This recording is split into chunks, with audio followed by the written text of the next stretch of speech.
Il y a un point qui me déçoit après avoir conduit cette Alpina 390 et non, ce n'est pas réellement son comportement routier, il se débrouille plutôt pas mal malgré ses plus de 2 tonnes sur la balance. Vous le savez, il a 3 moteurs électriques avec un système de torque vectoring assez poussé. Alors personnellement, j'ai pas vraiment pu le pousser à bout parce qu'on n'a pas fait de tour sur circuit et sur route, on n'a pas forcément eu les meilleures conditions, mais c'était quand même plutôt dynamique, assez sympa. Mais le point qui me dérange, c'est au niveau de la récupération d'énergie qui est selon moi l'un des points les plus importants au niveau du plaisir de conduite d'une voiture électrique et elle n'est pas parfaite. Alors attention, c'est loin d'être catastrophique, mais je vais vous expliquer 2-3 petites choses. Alors comme sur la 290, on a une petite molette qui va permettre de régler les modes de récupération d'énergie au lever de pied. On a 3 modes assez classiques avec du rampage, un quatrième mode qui est tout simplement un mode roue libre. Donc ça, c'est très cool d'en avoir un sur une voiture électrique, a fortiori sportive, puisque du coup, on sait très bien quand est-ce qu'on accélère, quand est-ce qu'on décélère et quand est-ce qu'on est au point zéro.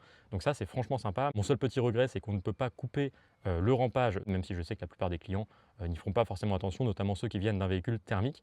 Et puis aussi, je trouve que la pédale de frein en mode roue libre manque de mordant, donc ça pour le coup c'est assez dommage en conduite sportive. Et enfin, on a un mode one pedal, un vrai mode one pedal qui va jusqu'à l'arrêt, c'est le seul qui du coup n'a pas de rampage, donc ça c'est toujours cool. Mais ma petite réserve, eh bien, c'est que on est sur un système de pédale semi-découplé, un système Bosch qu'on retrouve aussi sur d'autres modèles Renault ou encore chez certains concurrents. Mais la mise au point qu'a choisi Alpine, c'est d'avoir une pédale qui s'enfonce quand on est sur les 3 modes de récupération les plus intenses, y compris le mode one pedal. Donc, résultat, quand vous levez le pied de l'accélérateur, eh bien, la pédale de frein s'enfonce et quand vous allez ensuite freiner, peut-être que vous allez chercher un peu la pédale, ce qui n'est pas l'idéal, encore une fois, a fortiori sur une voiture sportive.